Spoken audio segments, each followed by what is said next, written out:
Hello and welcome to all my dear students. दोस्तों बात करेंगे 11.27 के बारे में। Preparation of ethers by acid dehydration of secondary और tertiary alcohols is not a suitable method, give reason. दोस्तों यहाँ पे हम सेकेंडरी और टर्शरी एल्कोहल को यूज़ करते हुए एसिड डिहाइड्रेशन रिएक्शन से ईथर प्रिपेयर नहीं कर सकते, ये सूटेबल मेथड नहीं है। नाउ व्हाई, ये हमें डिस्कस करना है। दोस्तों यहाँ पे जो ईथर फॉर्म होता है बाय डिहाइड्रेशन ऑफ अल्कोहल, ये एक SN2 रिएक्शन है। ठीक है, चलिए अगेन मैं रिपीट करता हूँ। The formation of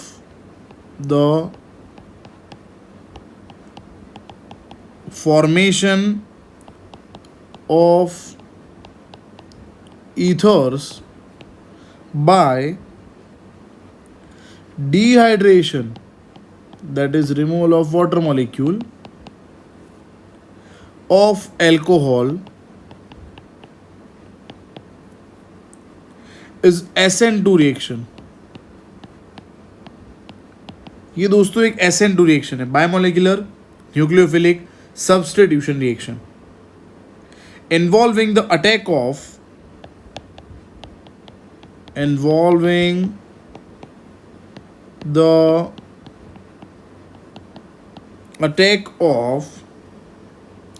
an alcohol molecule।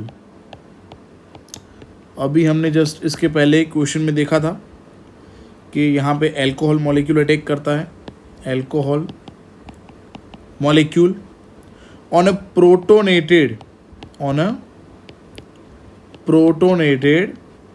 Alcohol, है ना।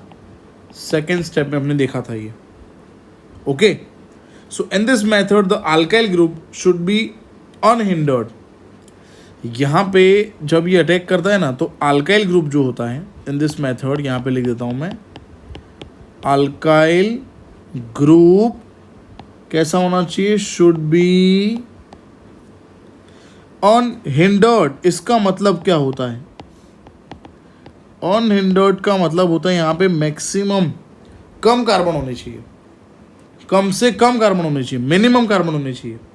ठीक है, in case of second and tertiary alcohol होता क्या है, अल्काइल ग्रुप हिंडर होता है। Okay, and as a result elimination dominates over substitution. लिखता हूं मैं यहाँ पे, in a case of secondary and tertiary alkyl क्या होता है यहाँ पे, ये स्टेरिकल हिंड्रेंस यहाँ पे इंक्रीज होने की वजह से क्या होगा, कम ऑन, क्या पढ़ा हमने, एलिमिनेशन। कम ऑन, क्या होगा दोस्तों, कम ऑन, एलिमिनेशन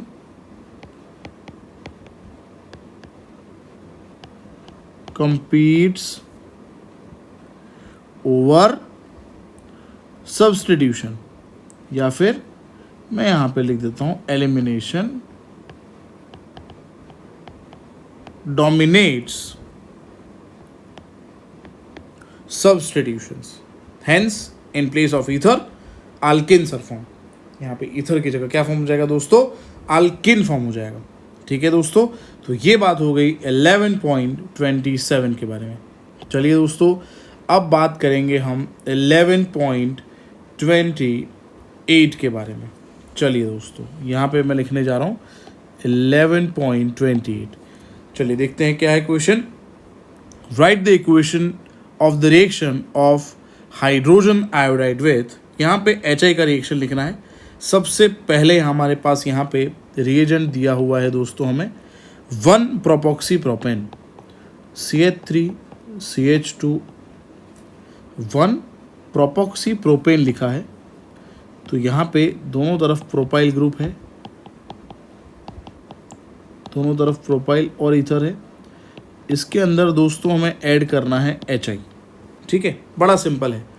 दोनों अल्काइल ग्रुप हैं बेटा, यहाँ पे दोनों अल्काइल का नेचर सेम है, तो दोनों अल्काइल ग्रुप का नेचर जो है वो सेम होने की वजह से यहाँ पे देखो, ये भी नॉर्मल प्रोपाइल है, ये भी नॉर्मल प्रोपाइल है। तो कोई भी एक नॉर्मल प्रोपाइल के साथ हमें यहाँ से क्या निकाल देना है दोस्तों, यहाँ पे हमें निकाल देना है कोई भी प्रोपाइल के साथ I को। तो यहाँ पे प्रिपेयर हो जाएगा CH3 CH2 CH2I और उसके अलावा CH3 CH2OH, तो 1 आयोडोप्रोपेन, और यहाँ पे दूसरा बन जाएगा प्रोपेन 1 ऑल। अगेन ये है 1 आयोडोप्रोपेन, और यहाँ पे बन जाएगा दोस्तों प्रोपेन 1 ऑल। चलिए दोस्तों, तो ये 11.28 में फर्स्ट क्वेश्चन की बात हो गई। अब बात करते हैं सेकंड क्वेश्चन के बारे में। मिथॉक्सीबेंजीन लेंगे बेटा। मिथॉक्सीबेंजीन का स्ट्रक्चर ये रहा, उसके अंदर बेटा ऐड करेंगे HI। ठीक है, सिंपल है। यहाँ पे CH3 जो है लेस हिंडर्ड ग्रुप है, तो उसके साथ यहाँ पे I अलग हो जाएगा, CH3I, और बेंजीन के पास O- और H+, तो यहाँ पे फॉर्म हो जाएगा दोस्तों बेंजीन के ऊपर विच दैट इज फिनॉल। तो ये दोस्तों बात हो गई हमारी, ये हमने दोस्तों पढ़ लिया सेकेंड जो है ईथर कैसे प्रोड्यूस हुआ ये। अब बात करते हैं बेंजाइल इथाइल ईथर के बारे में। चलिए दोस्तों, अब थर्ड जो यहाँ पे स्ट्रक्चर है उसके अंदर HA डालेंगे, तो यहाँ पे प्रोडक्ट कौन सा फॉर्म होगा वो देखते हैं। और थर्ड स्ट्रक्चर हमारे पास यहाँ पे दिया हुआ है दोस्तों बेंजाइल। बेंजाइल का मतलब बेंजीन के ऊपर CH2 है, देन इथाइल का मतलब CH2CH3, ईथर का मतलब O। इसके अंदर दोस्तों हमें ऐड करना है HI। अब दोस्तों हमें पता है बेंजाइल कार्बोकैटायन ऑलवेज स्टेबल होता है, तो यहाँ पे बेंजाइल कार्बोकैटायन की स्टेबिलिटी की वजह से उसके साथ I कनेक्ट हो जाएगा, और जो बाकी रहेगा अल्कोक्साइड आयन उसके साथ H कनेक्ट होगा, ताकि यहाँ पे प्रोडक्ट बन जाएगा इथेनॉल। कम ऑन, ये फॉर्म हो गया दोस्तों इथेनॉल, और यहाँ पे ये प्रोडक्ट हो गया बेंजाइल अल्कोहल। चलो, आई होप दोस्तों आपको समझ में आ गया होगा। अब हम बात करेंगे नेक्स्ट रिएक्शन जो है उसके बारे में 11.29। चलिए दोस्तों बात करते हैं 11.29 के बारे में। 11.29 है explain the fact that in aryl alkyl ethers the alkoxy group activates the benzene ring towards AC reaction. सबसे पहले यहाँ पे मैं लिख देता हूँ 11.29 में पूछा गया है कि अल्काइल एराइल ईथर मतलब बेंजीन के ऊपर जो ग्रुप रहता है OR। ठीक है, तो फर्स्ट हमें क्या प्रूव करना है, ये अल्कोक्सी ग्रुप जो बेंजीन के ऊपर है it activates the benzene ring towards AC reaction. बड़ा ही सिंपल यहाँ पे क्वेश्चन है ये, क्योंकि यहाँ पे हम ये रीज़न दे सकते हैं कि बेंजीन के ऊपर ऐसा कोई भी एटम कनेक्टेड है बेटा जिसके पास लोन पेयर ऑफ इलेक्ट्रॉन हो। कम ऑन, बेंजीन के ऊपर डायरेक्ट कोई ऐसा ग्रुप है जिसके पास लोन पेयर ऑफ इलेक्ट्रॉन हो, जैसे यहाँ पे ऑक्सीजन है, तो वो क्या करता है रेजोनेंस के अंदर इलेक्ट्रॉन डोनेट करता है, और फिनाइल रिंग जो है उसके अंदर इलेक्ट्रॉन डेंसिटी इंक्रीज करता है। Okay, so due two electron donating power of alkoxide ion on ring it activates the ring towards acid reaction. Okay, from resonance of this alkoxybenzene we can see that it activates the ring towards electrophilic substitution reaction. जी हाँ दोस्तों, electrophilic substitution reaction के लिए ये ring activate हो जाएगा resonance की वजह से। देखिए, सबसे पहला यहाँ पे हमने रेजोनेटिंग स्ट्रक्चर ड्रॉ कर दिया है। अब यहाँ पे आगे नेक्स्ट स्टेप में क्या होगा, नेक्स्ट स्टेप में दोस्तों यहाँ पे ये दो इलेक्ट्रॉन यहाँ पे डबल बॉन्ड डेवलप करेंगे, तो ये दो इलेक्ट्रॉन यहाँ पे नेक्स्ट कार्बन पे माइग्रेट हो जाएंगे, यहाँ पे OR और यहाँ पे आ गया प्लस चार्ज।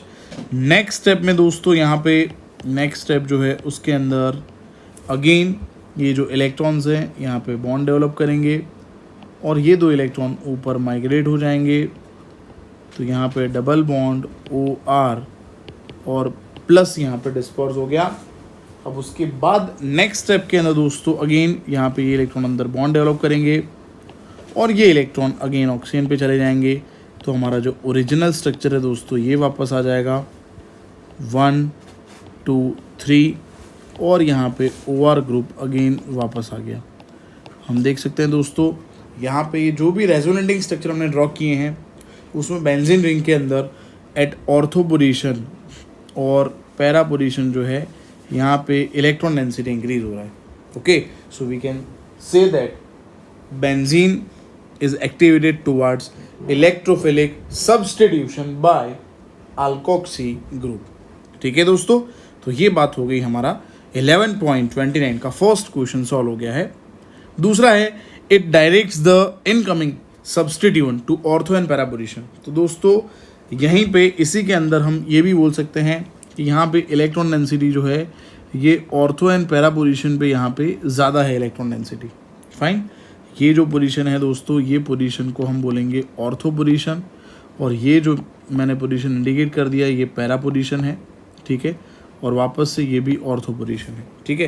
तो इसी वजह से ऑर्थो और पैरा पे आप देख सकते हो दोस्तों इलेक्ट्रॉन डेंसिटी यहाँ पे इंक्रीज हो रहा है, and due to increase in electron density it activates this alkoxybenzene towards electrophilic substitution reaction, and this substitution reaction will take place at ortho and para position. Fine, because from resonating structure we can see that electron density is high at ortho and para position. Okay friends, तो ये बात हो गई 11.29 के बारे में। अब दोस्तों हम बात करेंगे 11.30 के बारे में।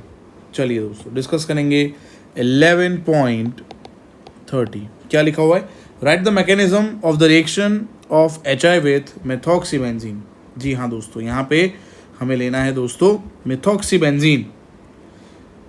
कम ऑन, 11.30 जो है उसमें हमें लेना है मेथॉक्सीबेंजीन, और उसके अंदर दोस्तों ऐड करना है हमें, क्या ऐड करेंगे हम?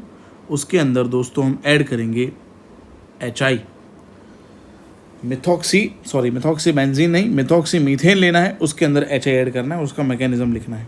चलिए सबसे पहले यहाँ पे मैं स्टेप 1 लिख रहा हूँ। यहाँ पे हम लेंगे मेथॉक्सीमीथेन, और अंदर मैंने दोस्तों ऐड कर दिया है HI। तो फर्स्ट स्टेप रिवर्सिबल जो होगा उसके अंदर ये लोन पेयर ऑफ इलेक्ट्रॉन जो है ऑक्सीजन के वो अटैक करेंगे हाइड्रोजन के ऊपर, तो यहाँ पे CH3OCH3, और यहाँ पे H यहाँ पे आ जाएगा ऑक्सीजन के पास, और यहाँ से दोस्तों रिमूव हो जाएगा I-। ये दोस्तों सबसे पहला स्टेप है जिसमें प्रोटोनेशन ऑफ मेथॉक्सीमीथेन, मतलब मेथॉक्सीमीथेन जो है उसमें एक प्रोटोन ऐड होगा। चलिए दोस्तों अब बात करेंगे स्टेप 2 के बारे में। स्टेप 2 में क्या होगा? तो स्टेप 2 में जो यहाँ पे न्यूक्लियोफाइल है वो अटैक करेगा दोस्तों, तो यहाँ पे I- जो है वो अटैक करेगा CH3OH प्लस CH3 पे।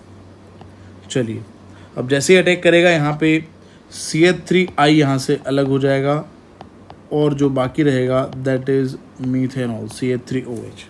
चलिए दोस्तों ये बात हो गई, और अब अगेन यहाँ पे और एक HI, excess of HI, fine, excess of HI की वजह से यहाँ पे क्या होगा? HI और एक ऐड होगा, और ये जो अल्कोहल यहाँ पे बना हुआ है वो भी कन्वर्ट हो जाएगा दोस्तों यहाँ पे CH3I के अंदर, ठीक है।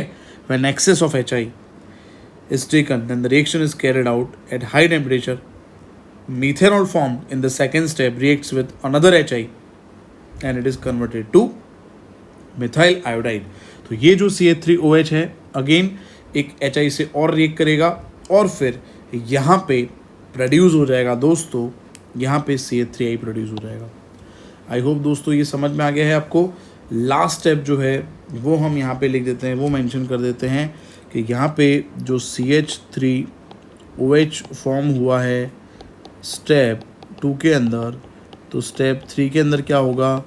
एक्सेस ऑफ HI ऐड होने से OH और H2O अलग हो जाएगा, और यहाँ पे प्रोड्यूस हो जाएगा दोस्तों CH3I। चलिए दोस्तों आई होप आपको समझ में आ गया होगा। तो ये दोस्तों बात हो गई 11.30 के बारे में। तो 11.27 से 11.30 तक के क्वेश्चन के आंसर यहाँ पे डिस्कस हो गए हैं दोस्तों। वीडियो को लाइक ज़रूर करें ताकि हम मोटिवेटेड रहें और कंटेंट अपलोड करने के लिए हमारे चैनल पे। Thank you so much for watching this video friends. Thank you again.